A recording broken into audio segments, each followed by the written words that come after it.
Today's conversation might just hold the missing piece to why things sometimes feel out of sync, even when you're doing all the things and you think you're doing all the things right. Today, we're talking about how we can stop letting fear, self-doubt, and all those other negative mind things run the show, and how we can actually retrain our brain and support our biggest goals and help ourselves achieve those, actually, and how to align our energy and build a life that really actually feels good.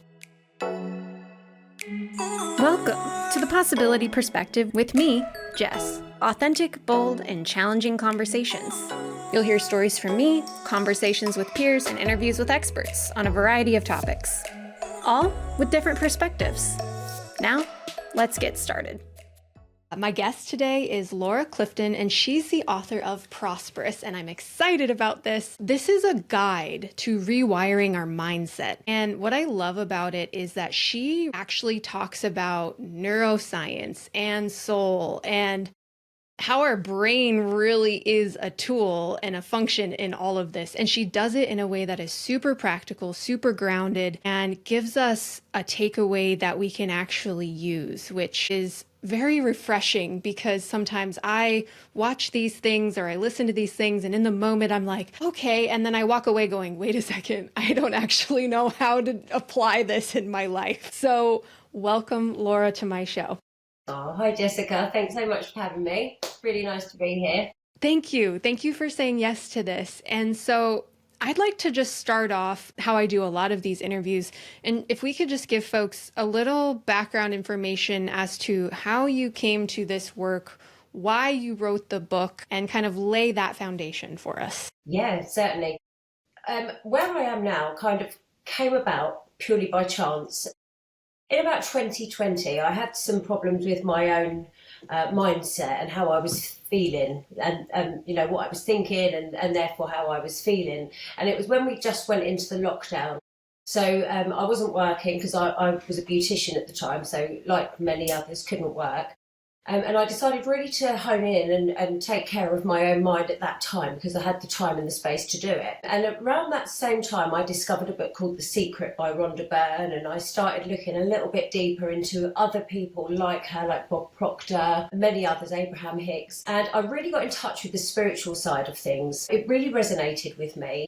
Although, like I think many others that are new to spirituality and these types of concepts, I kept having my doubts, you know, and although I continued on my journey, I did keep having my little doubts. And then about a year later, I'd done some work with a lady and it was to do with neural pathways and rewiring the brain, which I'd never heard of before. So I'd done some work with this lady and that completely opened my eyes to the neuroscience side of why we think what we think and how it makes us feel. So I just studied and read and delved deeper into that. And I quite quickly realised that quite a lot of the neuroscience concepts and methodologies meet up with the spiritual side of things. So for anybody like me that's possibly, you know, a spiritual person but has a tendency to think, am I whistling in the wind, if you like. The fact that the science supports the spirituality was huge for me, and there were so many things that just connected, and it just gave me the desire to carry on learning more and also putting all of this stuff into practice, because the combination of the spiritual and the science is so powerful. So I was writing notes about everything that I was learning at the time and on a document. And in about 2022, I think it was, I was putting something on my document. I opened it up and I read back and I was like, oh my God, the power of all of this stuff combined is awesome. I need to share it.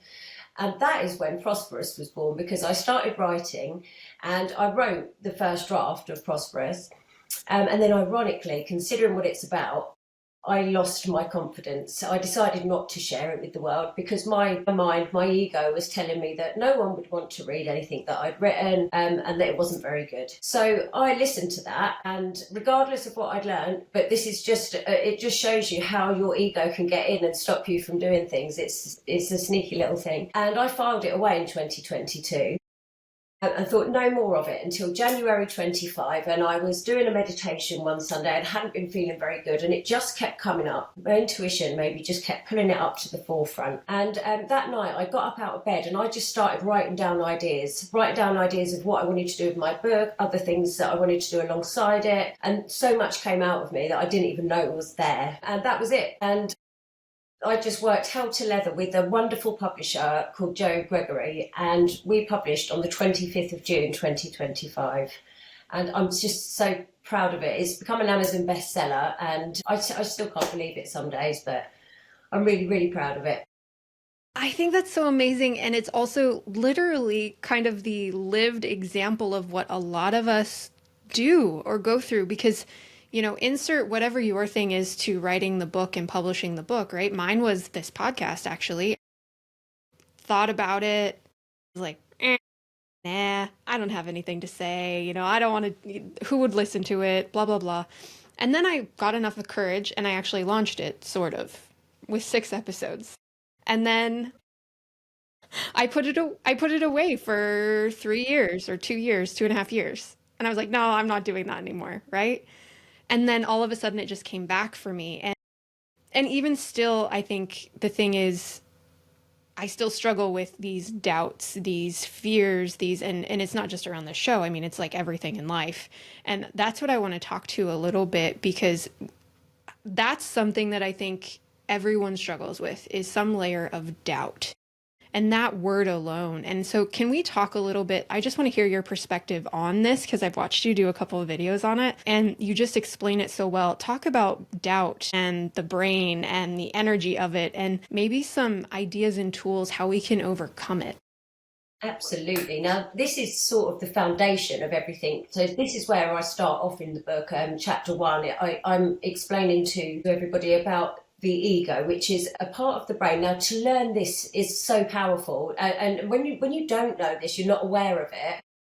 I just think with this knowledge in mind, as long as you bear it in mind and remember why the mind's doing what I'm about to tell you, it can have such a positive effect on the decisions, the fear, the doubt, the worry that we face. Because we've got a part of our brain, which I refer to as the ego, and many other people that talk about mindset do. So the job of the ego, contrary to what we may think, is just to protect us. And I say just very loosely, but the ego's job is to protect us, to keep us safe. But our brains were set up to keep us safe in times when we had to hunt and gather for our own food. So our fears, doubts and worries at them times would have been much more justified than nowadays. So you've got a big grizzly bear chasing towards you, your ego kicks in, you go into survival mode. Now that is necessary, admittedly, but I don't think many of us nowadays have to hunt and gather and have such frightful things that might put us at risk, if you like. So our survival mode now calls up things along the lines of a tricky phone call, or starting a business, or starting a podcast, or writing a book. And our mind will, because it hasn't got any evidence that we've done this and we are going to be safe, it's kind of goes a little bit over dramatic and wants to stop us in our tracks, because it knows we're safe where we are, regardless of if we're unhappy. It knows we're safe because it's an evidence finding machine, our brain. It just wants evidence that we're going to be safe. If there isn't any, it will self-sabotage any way that it can to stop us making progress. So just to learn that, to understand that actually the fears, doubts and worries that come up aren't from our true self. They're probably quite unjustified. They say something like 99% of things we worry about never happen. So it's quite a big percentage, isn't it? So to learn that and to realise that the worries and the doubts and the what if I fail, what if I lose money, or what if I look silly? All of these things are thrown in to self-sabotage us. But we then need to realise, well, what if I make money? What if I succeed? Or what if I do a wonderful job? It doesn't throw them up for us. So that's where our power is, because when the ego kicks in, we have to go, right, it's a negative thought. I know it's not the true me. So I'm going to put in my own to balance the negative, if you like, is a great place to start. So when the negatives come in that we know are the ego, we need to balance it out and go, yes, but hang on a minute, what if the best case scenario happens instead? So that way we're overcoming the little tricks that the ego throws up. I mean, that's very surface level, but I think it explains the gist. Okay, so I'm real time example. So, and this is like really silly, but like let's say I do sales a lot in my day job, and I this happens to me all the time, right? I'm about to get on a call and I've looked at the person and I'm like, oh my gosh, they're so amazing. Like I get myself really excited because I'm like, okay, this is like gonna be such a cool conversation. And then all of a sudden it's like, doubt. What if they say no? What if they don't like you? What if they're rude? So all of these little negative things come in. And so what you're saying is, so if I were to be like, okay, I recognize that. And so what I would do to myself is be like, but what if they say yes? What if they are so excited? What if they're as excited to meet you as you are them? What if, they're going to be like the best conversation you've had all day? That's what you're saying, right? Is like take all of my scary what ifs and be like, but what if good? Absolutely. So I was talking to somebody the other day who had a situation, they'd thrown up, like you've just said, all of the possible bad outcomes that could happen. So because they're in survival mode, when we go into this survival mode, when the ego throws us into survival mode because it thinks we're in danger, it closes down a part of our brain at the front called the prefrontal cortex. Now, that part of our brain is responsible for creativity, productivity, all of the things that we would say to ourselves if we were being more positive. So, like you've just suggested, what if this call goes well? What if they say yes? What if they really like me? So, when we are in survival mode, our logic goes out. So, it's really hard for us to remember to be logical and consider the best case scenario in any situation. So to learn this, then yes, we have to sort of step out of that and go, I know what's going on here. I'm gonna need to replace my own logic for a minute, and I know that there's potential that this could go really well, it could go my way, and the best case scenario could be the outcome. So we're hijacking the ego there, if you like. Yeah. So there's a part of our brain called the Reticular Activation System. It's a filter which decides what we see in our conscious mind. How it chooses is what we focus on, what we choose to focus on in our conscious mind. The RAS goes, right, they want more of that. So what I'm going to do is I'm going to get loads more of that from their subconscious mind and I'm going to push it through. So that's what we are aware of. So I've got a really good example for this. So my mother-in-law got a new car last year and she came round to show us. It was a white Vauxhall Mocha. Right, so me and my son went out, we sat in the car and we played with the stereo and we had a look at it. So 3 days later, Billy said to me, I have seen nothing but white Vauxhall Mochas since we've seen Nanny's new car. And that is because we went out there and we focused on that car. So our subconscious mind and the filter goes, right, they're focusing on that. So the ones that we were seeing when we were driving around, they'd been there all the time anyway, but because we'd focused on that one, that's what we got to see more of. Our brains made sure that we saw them. And that works with anything.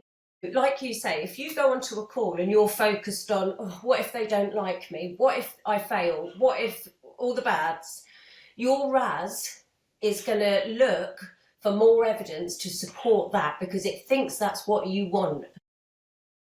So it doesn't know the difference between a happy or a positive scenario that you're asking for or a negative.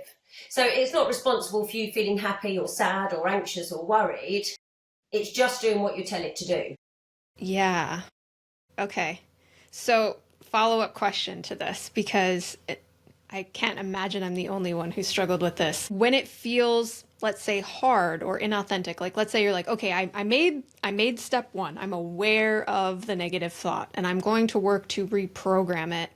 But let's say that feels hard, or like how do you make yourself believe, like, you could say this, like, what if it goes right? What if it goes well? Blah, blah, blah. But like, what if like there's something in you that's not getting there, not believing it? How do you make that emotional transition? Well, you've hit the nail on the head. The emotion is the thing that makes the changes faster and fall in, and have more of an impact in the mind. It's the emotion that really gets the neural pathways, the neuroscience to work. So when we have a thought, a negative or a positive thought, it creates a neural pathway in our mind. And when we focus on that thought a lot, it powers the neural pathway so it becomes stronger and gets bigger. If we choose to replace that neural pathway, if it's a negative one, we can choose, so the negative neural pathway is the call going bad, the person not liking you, right? Then we go, hang on a minute, I need to balance this out here. I'm going to create a new neural pathway. I'm going to think about, actually, what if the call goes well? What if I make a sale? What if they really like me? So this is a new neural pathway. Now, neural pathways take repetition to form, create, and get stronger. A lot of repetition, which is how we rewire the mind. So you're putting a new neural pathway in place, a much more positive one, so that you've got something to go to when you're on the negative neural pathway. So when you're aware, so A, awareness. I'm aware I'm having a negative thought. B, replace it with a more positive thought. Now, if we've practiced this, the positive spin or perspective on any negativity that's going on, we can practice, have that thought ready to go to, if you like. So the more we focus on something, the more power we give it. So if we focus more on the outcome being positive, the solution being easy, the path being smooth, we will power that neural pathway. And when we have stronger neural pathways, they're easier to lean into. When the negative pathways come up, isn't something that happens immediately. The phone call might not have been the best example for the neural pathways, but it seemed the right time to tell you. But neural pathways take repetition to form and to make stronger. So as a whole, if you were looking at, you're a salesperson and you're on multiple calls, you need to focus on daily, on the positive. I can do this, I'm a successful salesperson, I can get sales. People will like me. That's constant repetition that you need to do on a daily basis to power them neural pathways. And whilst we're powering them, the negatives are decreasing, because the less we focus on something, the less power it has. The brain doesn't know or mind if we're powering positive or negative neural pathways. We get to choose that. So it's knowing it, actually, because I mean, I used to float around in complete unawareness that I had a choice over what I thought and how I felt. And then to discover that we can choose what we think and it affects how we feel is such a powerful thing to learn. And then it's just magical, isn't it? So it's magical, but it's logical. It's actually, I mean, and that's what's kind of beauty, is like you're weaving this beautiful science and logic with the magic of the world and the universe, as you know, as we call it. And so something that just kind of clicked for me, which is really silly, is it's the same concept as going to the gym. And like, you're not going to go to the gym and then all of a sudden your whole body is transformed. You have to keep going and going and going. And there's other factors like your nutrition and all of these things, right? And so it's the same concept for our mind and retraining our mind. It's not like it's one and done. And I think for whatever reason, we don't give ourselves the same grace when we're training our mind as we do when we're training our bodies. At least for me, I'm realizing, like, I'm like, yeah, I know that logic, but I'm like, I had a positive thought spin once and now I just want everything to be better. Yeah. It's like when you go on a diet and you have one salad and you expect to get on the scales and be like half a stone lighter than you were that morning.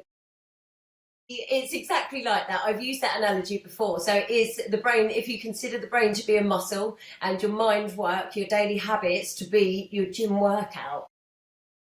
I had this conversation with my daughter recently.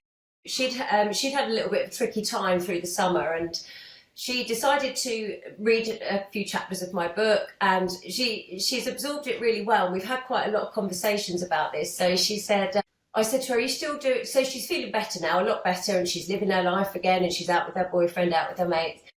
I said to her, I haven't noticed you doing any of your daily habits recently. So she said, well, no, I don't need to do them because I feel fine. And I said, no, that's not the point. I'm glad you've learnt them and I'm glad they helped you out of a hard time. Another analogy that I speak about in the book is if you brushed your teeth on the 1st of November, you wouldn't expect your teeth to still be clean at the end of November. It's a tiny daily habit that we have to do to maintain that health, and it's exactly the same for the mind. So doing the daily habits, and I think you've hit the nail on the head there. A lot of us don't do the daily habits, and because I think it's because we feel, so I call them self-care habits, and you do have to actually go, I'm putting some time aside. It might look like I'm sitting with my feet up and doing nothing, but and in such a fast-paced life that we all live in, it's very rare that we grace ourselves time to rest. But doing the mindful daily habits is something that we have to put aside time for. They are just as important as brushing our teeth or having a shower. And we don't go, oh, I haven't really got time to brush my teeth and have a shower. We just make the time to do it. And we should do exactly the same for our minds, because we are creating such strength and power by doing daily. And the daily habits are not chores. They are, I love doing mine. So everybody, there are so many different things that you could do. I mean, I could talk to you all day about it, but there are so many different. My three main favourites, right, are journaling, which is powerful on a neuroscience level and on a spiritual level for your energy and how you feel. A meditation, and when I say a meditation, I don't mean rolling out the mats, lighting the incense. You can use guided meditations. There are an abundance of free guided meditations on YouTube. It can be 5 minutes, 10 minutes, half an hour, whatever you've got time for, whatever you feel like doing is a daily habit, and it's beneficial for the mind. It quietens the mind. And if you can do that, along with journaling and maybe have you got any daily habits that you like to? So I know this is something I'm currently constantly working on, because I've bounced around to things. And that's where I start to feel a little like out of sync or not sure what's working or what my thing is. But, I've done long periods of journaling, and then I kind of what your daughter did is I'll be like, oh, I'm feeling good. And then I let my habits slide. Yeah. So that's a really important lesson for me right now, because I'm realizing I am guilty of that. It's really easy for me to get into these habits when I'm feeling not quite right, or I'm working toward something. And then it's like, yeah, things are going well. I'm feeling pretty good. And then it's like, bloop, habits go out the window. So, but I've done journaling, I've done meditation, I've done just taking kind of nature walks and clearing my mind, exercise of any kind. And so, yeah, that's really important, is to keep those up regardless of what's going on. Yeah, do you know, because when between January and June, when I was working on my book, I was sort of reading it, doing some changes, passing it over, getting it back, making the changes, reading it. So I was probably reading it about once every 3 weeks or something. And it was really, I was on top of my game because I was reading it so much, and it was just reminding me what I should be doing, how I should be thinking, about the language I use of myself. And I was on form. I really was when it came to publishing it. And then we had so much work to do with, after it's published, and so much going on. I think I'm on a 52-day streak of my daily habits, because after June, I really a bit like you, we all do it, it just all went. And I realised that I was letting it slip and I wasn't feeling great. So it's funny, I've got a little app that helps me just to record my daily habits. And because I'm recording them, I've been doing my daily habits for, I think it's 52 days today. And it's just amazing how different you feel and how you start. So journaling at the beginning of the day for me, and I'm not some people like to get up really early and do it. I'm not suggesting that that's necessary, but if you can get 5 or 10 minutes in the morning to journal. And I don't just mean, it's fine to get your bad thoughts out of your head if that's what you've got, or feelings that you want to get down on paper so that you're not pondering over them all day. But to end your journaling session, whether it's been negative or positive, it's always good to do some gratitude journaling. Think of things that you've got that are going well for you already. Set intentions. Today, I intend to feel powerful. I intend to be productive. The RAS that we talked about earlier on, having that session journaling and saying, today I intend to be productive, to focus. You're telling your RAS, you're writing it down. And when you write, the connection is stronger. with what happens in the mind, you're scribing. So just to scribe your intentions for the day is a really powerful thing to do, so that your brain knows what it's trying to direct you to do. Yeah, absolutely. Okay, so that's, I think I'm committing here publicly that I'm gonna get back to my journaling habit, because it's something that I've resisted for so long and then did it for so long. I think I did it for like 90 days and then just kind of fell off my radar. But I was feeling so good when I was doing it. So I'm remembering that, I'm committing to it, and I'm going to figure out a way to track it as well, because I do really well with like a little thing that I can like see my progress, and I'm like, Yeah. whatever that kind of motivation is, I'm not sure, but I'm like, ooh, good for me. Oh, I'll help you with that. I'll help you. That's fine. Sorry, that's gone. Here's what I want to transition to, well, or just like wrap to, because the title of your book is called Prosperous. And I want to know how you define that term today versus maybe when or during or before you started writing the book. Well, do you know, I actually shared on social media just before I published the book what the meaning of the word prosperous is, because I think so many people that I'd spoken to had envisaged that it's just to do with money, financial situations, prosperity. But actually, it can mean that, but it means everything. So if you're living a prosperous life, you know, you can be prosperous in happiness, in love, in finances, in business. So I think what I'm trying to sort of encompass in the name Prosperous is that with how you think and then what you feel, you can prosper in life. You can prosper in all areas of life.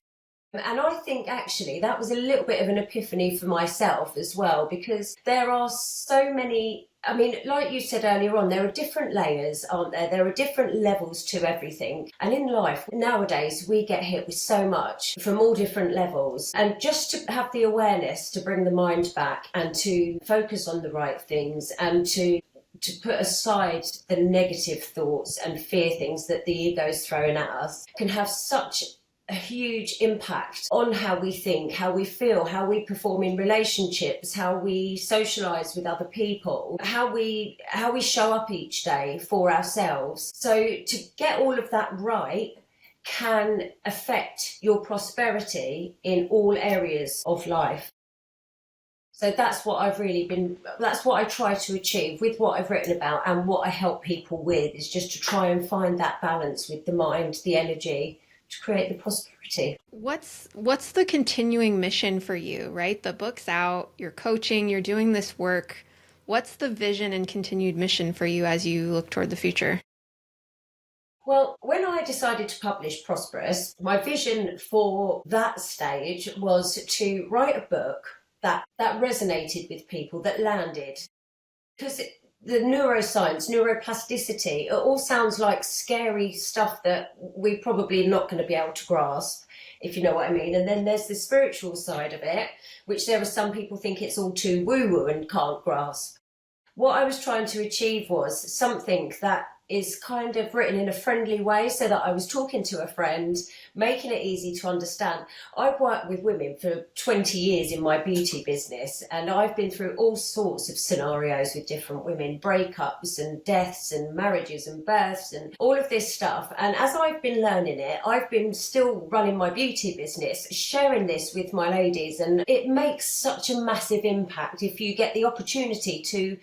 So I get the opportunity with these ladies to sit and to get it across to them, and everyone's like, wow, that really makes sense. In actual fact, I call it the nail file chat, because I use nail files to decipher which neural pathways I'm talking about. So my goal really was to get the information out to people, because I know how much difference it can make once you know. So I thought, right, I want to write it in a book. I don't want it to be, so this is, I've got my book here actually, I meant to show you. I wanted to write it so that it was all in one place, so that someone could read it, want to read it for a start, because I think we've all done it. Well, we have a book on our nightstand, a self-help book, and we know it will help, but we think, oh, it's just a bit boring, I don't want to pick it up. And then you start getting feelings of guilt because you're not helping yourself. So I didn't want that to be what Prosperous was about. So I've tried to write it so that it's like I'm talking to a mate, that it's fun and friendly and casual. Casual is the word I'm looking for. And I've had so much wonderful feedback to make me think that I've achieved that. That is what I want to continue to do moving forward. I want to be able to get this message, plain and simply, out to as many people as possible. I mean, whilst I work with people who get in their own way from achieving success, this information, I truly believe, can help so many different people in different areas. So even people that have got mental health, people that have got ADHD symptoms that they suffer from, knowing this stuff and doing the daily habits can be a game changer. I need to get it out there. So I've got bigger visions for this. I've built a GPT that can support. This is a few of my first steps that I've done, and I'll share this with you because this will help you. So it's a journaling buddy, if you like. So it will talk you through each day, a structure behind journaling, and it will mix it up each day. And also in that, my book's in there. So if you wanted to think, right, I think I'm being a bit of a worrier today, I'm going to jump to chapter 10 and read about that. You could ask ChatGPT to type out chapter 10. So that's quite a powerful little tool in itself, but I've got so much more. So I've got another book in mind. I'm doing my coaching, but I'm going to be launching a 6-month program very soon. I'm going to be doing a workshop on social media soon, just to talk about some more of the concepts that we've been talking about today in a little bit of a deeper way, so that, again, another attempt to get the understandable message out there so that people can start putting these things into practice straight away. And then maybe eventually, I don't know, I find Mel Robbins very inspiring. Maybe I can, speak at places and just get the magical message out there so that other people can change how they think and feel the same way that I have. Yeah, absolutely. I'm all in. I'm all in for your vision. And I want to thank you for this time today. Thank you for the aha moments I've gotten, because I'm pretty sure anyone watching or listening to this probably got some as well. And thank you for the way you are and the way you bring things to the world, because like I said at the beginning of this, it's a special skill and talent to be able to bring these concepts into a form that we can actually use, understand, and apply. And that's the only way we're actually going to transform, is to be able to practically apply these concepts into our life and practice. So any final piece of advice you want to share to anyone who's listened to this that is ready? You listen to something and you get motivated and excited and you're like, okay, now what? So the best thing, like we've already talked about, is the daily habits. Now, they don't have to be massive. You can do, first of all, if you'd be happy to share the download for my book with your podcast, there's a free offer of the ebook. So in there I talk about the daily habits. Everybody needs to be doing their daily habits. If it's 2 or 3 a day, that's fine. If you can't do any for one day, that's fine too. Pick it up again the next day. Or if you want to do 4 or 5, do whatever you can when you can. Mix it up or do the same. Like you said, you weren't sure if you were doing it right. You cannot do daily habits wrong. You go with your energy, what you feel like doing that day. If you fancy doing a meditation, or if you fancy doing some EFT tapping, there is so much information available. And there's information in my book. I've got some stuff that I put on social media. There's going to be so much more coming as well that will support you in that. But just little daily habits every day compound. They grow your brain muscle. They make for a much happier life. So that is what I think you should do, and start immediately. Thank you so much. And everyone who's watched or listened to this, thank you. Please, if you found this helpful and you think someone else will too, the best gift you can give them is to share it and let them have the same aha moments you've had. And I will have a ton of links in the show notes on how to follow, connect with Laura, get the book, etc. So just check those out. And I wish you amazing success and a prosperous future. Thanks for listening to The Possibility Perspective on Transformation Talk Radio. For more information about the show, you can subscribe to the podcast. Visit thepossibilityperspective.com.